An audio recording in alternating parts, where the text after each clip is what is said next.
Bridgerton no solo es una historia de amor, es toda una masterclass de diseño narrativo. Pero, ¿realmente las mansiones se veían así en los 1800? ¿O solamente es una fantasía cuidadosamente bien diseñada? Todo eso lo vamos a desmenuzar en el capítulo de hoy.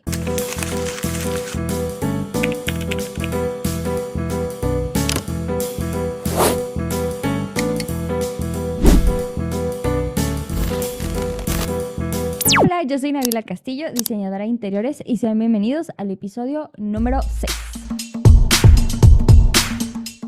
La historia de Bridgerton está ambientada en plena época de la regencia. Se le llama así al periodo entre 1811 y 1820, cuando el rey Jorge III cae enfermo y su hijo, el príncipe de Gales Jorge, toma su lugar, convirtiéndose en Jorge IV, rey de Reino Unido. Este príncipe era conocido por tener este gusto exuberante, lujoso y sumamente teatral. Y esto se reflejó en la arquitectura e interiorismo de la época. Y aunque solamente se trataron de 9 años, tuvo un impacto duradero en ciudades como Londres, Brighton, Bath y partes de Edimburgo. Podemos resumir este periodo en elegancia y exceso social, y esto debido al florecimiento de la aristocracia en medio de una pobreza generalizada, cambios significativos en la moda y el auge de las novelas románticas. Siendo nuestra querida Jane Austen, que todo el mundo conocemos, autora de Orgullo y Prejuicio, una de las figuras literarias más notables del momento y hasta la fecha. Básicamente estamos hablando de una época de transición entre lo neoclásico del siglo XVIII y lo victoriano que estaba por venir. Pero para todo esto, ¿qué tan realistas son los sets de Bridgerton? Para que podamos ponerle una palomita a esta cajita que nombraremos históricamente correcto, primero definamos cómo era el estilo de la regencia. Como ya mencionamos, la regencia se caracteriza por la elegancia, pero también tenía una enorme influencia de elementos exóticos por parte de Grecia, Roma, Egipto e incluso orientales por parte de China e India, y obviamente elementos clásicos ingleses. En cuanto al estético, es mucho más ligero que el barroco georgiano, pero mantiene todavía este aspecto monumental y de asombro. El refinamiento se buscaba tanto en la simetría absoluta, la proporción y la armonía entre líneas y formas, tanto en la arquitectura exterior como en los interiores. La fachada de las casas se organizaba con una simetría exageradamente rigurosa. Por ejemplo, las ventanas estaban alineadas perfectamente entre ellas y la puerta principal milimétricamente centrada a la fachada. En cuanto al color, las casas se revestían de piedra clara o se pintaban en tonos crema o blanco, haciendo esta referencia al mármol. La casa de los Bridgerton es una construcción estilo georgiano. Es un estilo que estuvo presente entre 1710 y 1830. La fachada pertenece a la villa Rangers House, ubicada en Londres. Y de todas las mansiones que nos presentan en la serie, la de los Bridgerton es la única de ladrillo. Y esto era bastante común entre las mansiones chicas y medianas. Es decir, con la pura fachada están dándonos a entender que los Bridgerton era una familia que pertenecía a la clase media alta. Así que sí tenían dinero, pero no estaban en la cima de la escala social inglesa, sino más bien en ascenso. Y esto me lleva al siguiente punto, o más bien a la siguiente familia, la casa de los Featherington. Esta está mucho más inclinada hacia el estilo italiano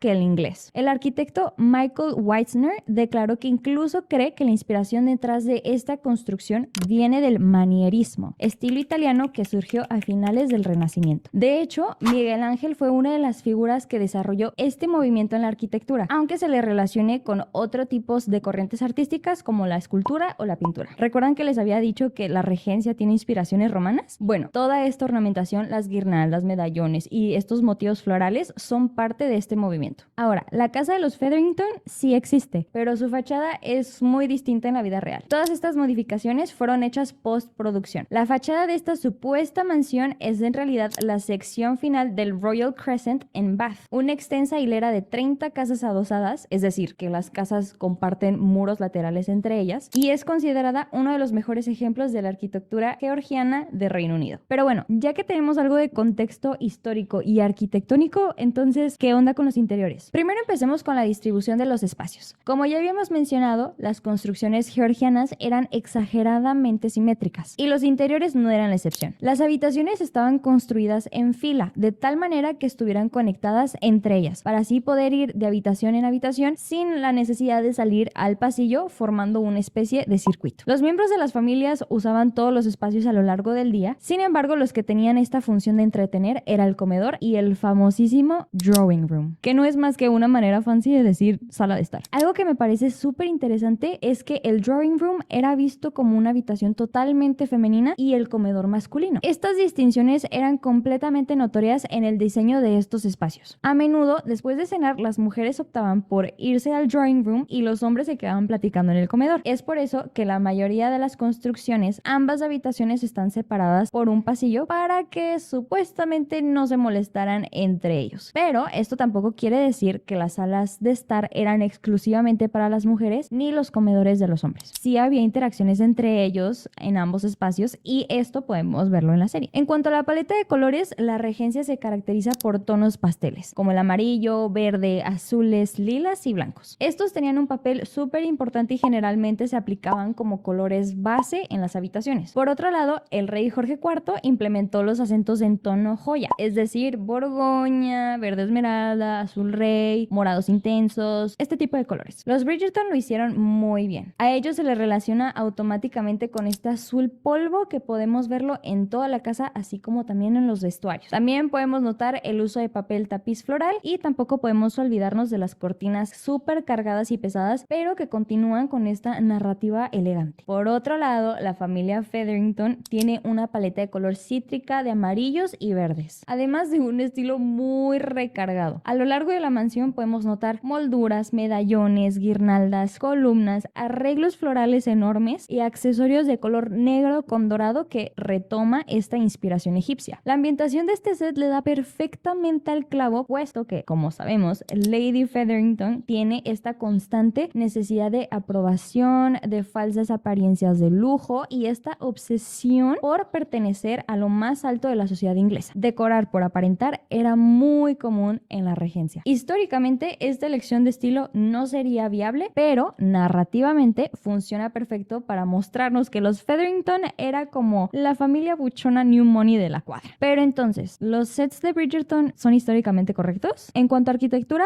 sí. El resto, no. Por parte de los Bridgerton podemos señalar lo más obvio, los muebles. Muchas de las sillas y mesas están pintadas en tonos claros o directamente blanco. En la regencia, los muebles eran de madera natural, especialmente de caoba, que en aquella época no solo era abundante en Europa, sino que también era un símbolo de estatus y de muchísimo lujo. Los muebles blancos más bien eran asociados con muebles de jardín o para niños. Otro error sería el famosísimo color azul en los muros y en los muebles. En 1813, los pigmentos pastel no eran tan fáciles de fijar en paredes grandes y menos en muebles tapizados, y toda su sala era de ese color. Conseguir ese azul pastel tan perfecto y uniforme como se ve en los muros del drawing room no habría sido posible, puesto que con el tiempo en aquella época probablemente se hubiera hecho verdoso, incluso parchoso. Y ya que estamos hablando de los colores, la casa de los Featherington también era prácticamente imposible, y su ropa también. En los 1800 la mayoría de los pigmentos disponibles eran de origen mineral, animal o vegetal, y ciertos tonos de amarillo, de fuchsia y el verde chillante que tanto los representa no existían ni podían obtenerse con ese nivel de saturación. El rosa brillante, por ejemplo, dependía del uso de la cochinilla y era muy costoso y muy difícil de fijar. Y para poder lograr este amarillo brillante chillante como el que usan los Featherington, habría sido necesario usar un colorante arsénico, literalmente. O sea, ese famoso verde de Shield,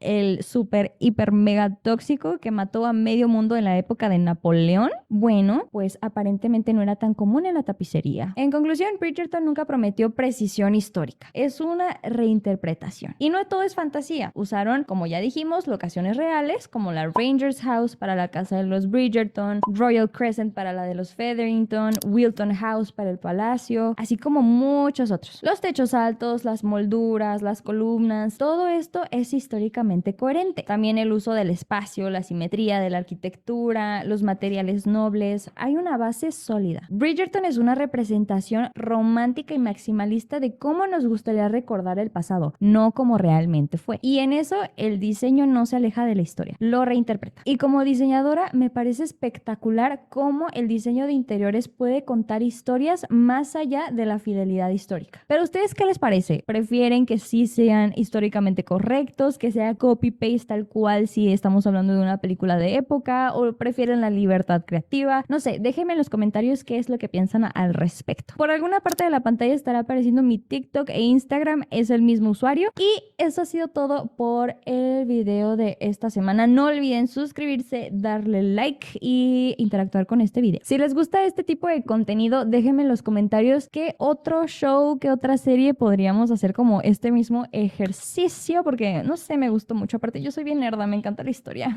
Pero bueno, eso ha sido todo. Ya se está alargando mucho este video. Nos vemos en el siguiente capítulo. Adiós.